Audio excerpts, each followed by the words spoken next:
ঈদের দিনে রোদ থাকবে না বৃষ্টি থাকবে জানালেন আবহাওয়াবিদরা।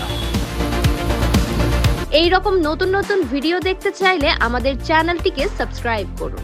ভিডিও ভালো লাগলে লাইক দিন, যদি কোনো পরামর্শ থাকে অবশ্যই কমেন্ট করে জানাবেন এবং অন্যকে দেখার জন্য শেয়ার করুন।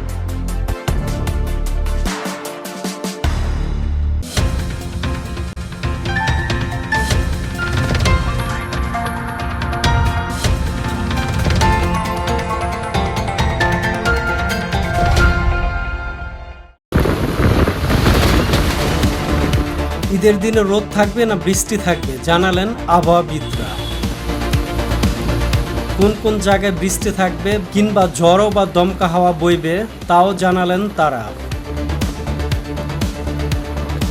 আবহাওয়া অধিদপ্তর জানিয়েছে, একটি লঘুচাপের বর্ধিতাংশ পশ্চিমবঙ্গ ও তৎসংলগ্ন এলাকায় অবস্থান করেছে।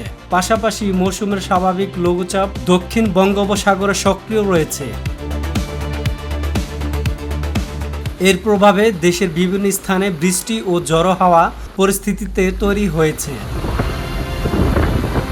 প্রাক মৌসুমি বৃষ্টিপাত বা কালবৈশাখীর এই সময় বৈশিষ্ট্য হলো হঠাৎ করে বজ্রমেঘ সৃষ্টি হয়, আকাশ কালো হয়ে যায়, এরপরে ঝোড়ো হাওয়ার সঙ্গে শুরু হয় বৃষ্টি। কিন্তু এই ঝোড়ো হাওয়া হঠাৎ করে আসে, আবার চলে যায় তাড়াতাড়ি। এর কারণ প্রসঙ্গে আবহাওয়া অধিদপ্তরে আবহাওয়াবিদ মোহাম্মদ আবুল কালাম মল্লিক বলেন, মার্চ মূলত কালবৈশাখীর মাস। এই সময় স্থানীয়ভাবে গভীর সঞ্চারণশীল মেঘলা সৃষ্টি হয়। মেঘের একটি শেল থেকেই ঝড়ো বৃষ্টির সূচনা হয়। গত বুধবার রাজধানীতে একাধিক বজ্রমেঘ কাছাকাছি সময়ে চলে এসেছিল, আর এই জন্যই দীর্ঘ সময় ধরে বৃষ্টি হয়েছে। এরই মধ্যে রাজধানীতে কয়েক দফা ঝোড়ো হাওয়া ও বৃষ্টি হয়ে গেছে। গত বুধবার সন্ধ্যা থেকে মধ্যরাত পর্যন্ত থেমে থেমে বৃষ্টি হয়েছে, সঙ্গে ছিল ঝোড়ো হাওয়া।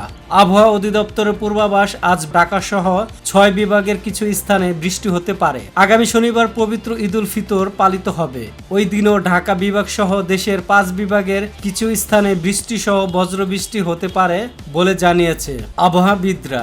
রাজধানী ঢাকাতেও বৃষ্টির কিছুটা সম্ভাবনা রয়েছে। আগামী শুক্রবার রাতেই দেশের বিভিন্ন স্থানে ঝড়ো বৃষ্টির আশঙ্কা আছে বলে জানিয়েছে আবহাওয়াবিদ তরিকুল নওয়াজ কবির। তিনি বলেন, এর রেশ শনিবার পর্যন্ত থাকতে পারে, কিন্তু এই সময় ঝড়ো বৃষ্টির যে বৈশিষ্ট্য একটানা কোথাও হবে না। স্থানীয় বজ্রমেঘ সৃষ্টি হয়ে কালবৈশাখী ও বৃষ্টিপাত হতে পারে। শনিবার ঈদের দিন ময়মনসিংহ, রংপুর, রাজশাহী, সিলেট ও ঢাকা বিভাগের কিছু কিছু জায়গায় এবং চট্টগ্রাম, বরিশাল ও খুলনা বিভাগের 2-1 জায়গায় বৃষ্টি বা বজ্রসহ বৃষ্টি হতে পারে বলে জানিয়েছেন আরেক আবহাওয়াবিদ মোহাম্মদ ওমর ফারুক। রংপুর বিভাগে এর পাশাপাশি মধ্য অঞ্চলে ঢাকা ও উত্তর পূর্বাঞ্চলের সিলেটের কিছু স্থানে বৃষ্টি হতে পারে। তবে এই সময়ের বৃষ্টি যেমনটা হয় সেই বৈশিষ্ট্য অনুযায়ী কোথাও দীর্ঘ সময় ধরে বৃষ্টি হওয়ার সম্ভাবনা কম। বড় এলাকা জুড়ে বৃষ্টি নাও হতে পারে।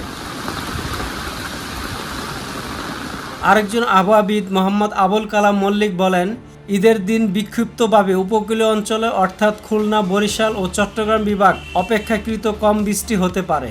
অন্য বিভাগগুলোর কিছু জায়গায় বিক্ষিপ্তভাবে বৃষ্টি হতে পারে, সঙ্গে ঝোড়ো হাওয়া থাকতে পারে। এই সময় বৈশিষ্ট্য মেনে স্থানীয় মেঘ সৃষ্টি হয়ে আধা ঘন্টা 1.5 ঘন্টার মধ্যে ঝড়ো বৃষ্টি থাকতে পারে। কালবৈশাখী ও বৃষ্টি সাধারণত হয় বেশ সকাল কিংবা বিকালের দিকে। গত কয়েকদিনে রাজধানীতে বিকাল দিকেই বৃষ্টি হয়েছে। ঈদের দিন দুপুরের পর বৃষ্টি বা ঝোড়ো হাওয়া বয়ে যাওয়ার কিছুটা আশঙ্কা আছে বলে জানিয়েছেন আবহাওয়া অধিদপ্তরের আবহাওয়াবিদ আফরোজা সুলতানা। তিনি আরও বলেন, এই সময় আকাশ তো একেবারে পরিষ্কার থাকে না। ঈদের দিন রাজধানীতে সকালে কিছুটা মেঘ থাকতে পারে, আবার বিকালেও মেঘ থাকতে পারে। সেখান থেকে বৃষ্টির সম্ভাবনা আছে, তবে এটি দীর্ঘস্থায়ী হওয়ার সম্ভাবনা কম।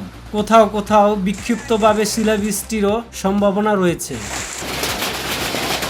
তবে আবহাওয়া অফিস জানিয়েছে, সারা দেশে দিন ও রাতের তাপমাত্রা আপাতত প্রায় অপরিবর্তিত থাকতে পারে। এই অবস্থায় আগামী কয়েকদিন দিনে বা রাতের দিকে এমন ঝড় বৃষ্টির প্রবণতা অব্যাহত থাকতে পারে বলে জানা যায়।